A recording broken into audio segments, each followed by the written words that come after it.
Imagine you put on a uniform tomorrow, just a uniform, nothing else changes. Within 5 days, you might be a different person entirely. That is not a metaphor. It happened on a quiet street in Palo Alto in the summer of 1971. You have probably heard the name, Stanford prison experiment. Maybe you picture actors, maybe you picture a headline. But the real story is stranger and more uncomfortable than the version that gets repeated online. It is not really a story about prisons. It is a story about you and how much of you is actually just the role you have been handed. Here is how it started. A psychologist named Philip Zimbardo wanted to understand why good people do bad things inside institutions, not criminals, not monsters, regular people. So he built a fake prison in the basement of the psychology building at Stanford University. He recruited 24 young men through a newspaper ad. Ordinary students, nobody violent, nobody unstable. He tested them for that specifically. Then he flipped a coin. Half became guards, half became prisoners. That coin flip is the whole experiment. Nothing else was supposed to separate these young men. Same age, same background, same mental health screening. The only difference was a label. The prisoners were arrested at their actual homes by actual police as part of the simulation. They were fingerprinted, blindfolded, stripped and given smocks with numbers instead of names. Zimbardo wanted the humiliation to feel real because he believed the small details of an environment shape behavior more than personality does. He was right. He just did not expect how right. The guards were given wooden batons, mirrored sunglasses, and khaki uniforms. No training, no script, just a costume and a title. Within a single day, something shifted. Some guards started speaking differently, colder, sharper. One guard developed a southern accent nobody had heard him use before, almost like he was auditioning for a role he did not know he was playing. By day 2, prisoners staged a rebellion, barricading their cell doors with beds.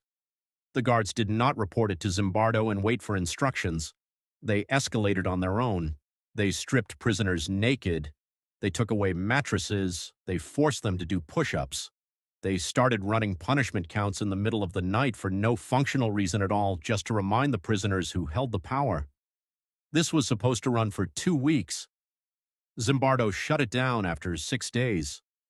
Not because of a fight or an injury, but because his own girlfriend at the time, a psychologist named Christina Masloch, walked through the basement, saw the prisoners being marched to the bathroom with bags over their heads, and told him something had gone wrong with him too. Zimbardo later admitted he had stopped acting like a researcher and started acting like a prison superintendent. He was living inside his own simulation. So what actually happened here? Why do humans do this? Psychologists call it deindividuation. That is a complicated word for a simple idea. When you feel anonymous and you feel like you are part of a group, your personal identity fades into the background. The mirrored sunglasses were not just for intimidation. They hid the guards' eyes from the prisoners, and in doing so, hid the guards from themselves. You stop asking, "What would I do?" You start asking, "What does this role do?"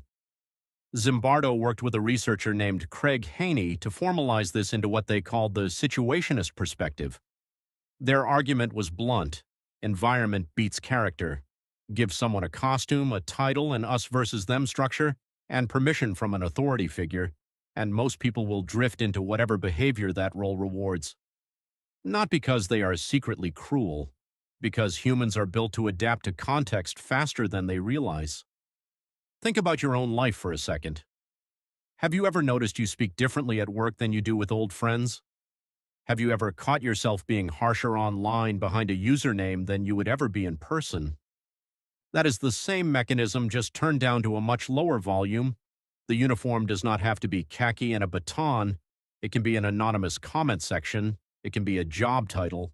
It can be a group chat where everyone else is already piling on. But here is the twist, and it is the part most retellings leave out. The Stanford prison experiment has been challenged hard by later psychologists.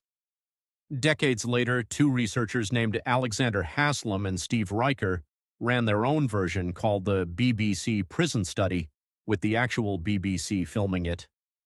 they found something different. Guards did not automatically become cruel. Some tried to build a fairer system entirely. Behavior only turned harsh once a specific kind of leadership pushed people toward group identity and framed cruelty as necessary for order. In other words, the uniform alone is not the whole story. What matters more is whether you are told, explicitly or subtly, that the group you belong to is under threat and that harsh behavior is what protects it.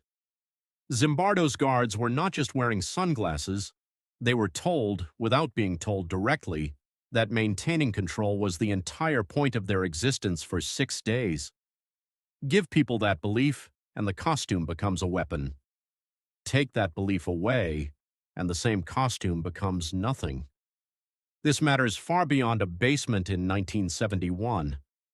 Decades later, when photographs surfaced from Abu Ghraib prison in Iraq, showing American soldiers humiliating detainees, Zimbardo himself testified as an expert witness.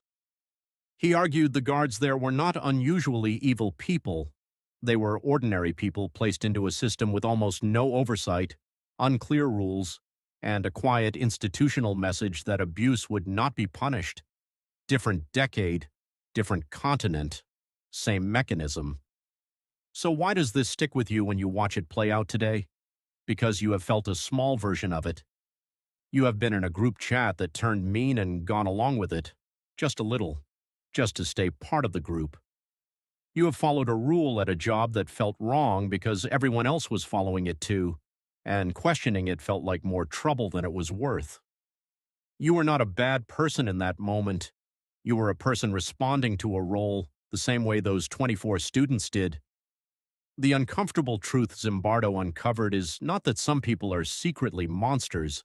It is that the line between a decent person and a cruel one is thinner and more circumstantial than almost anyone wants to believe.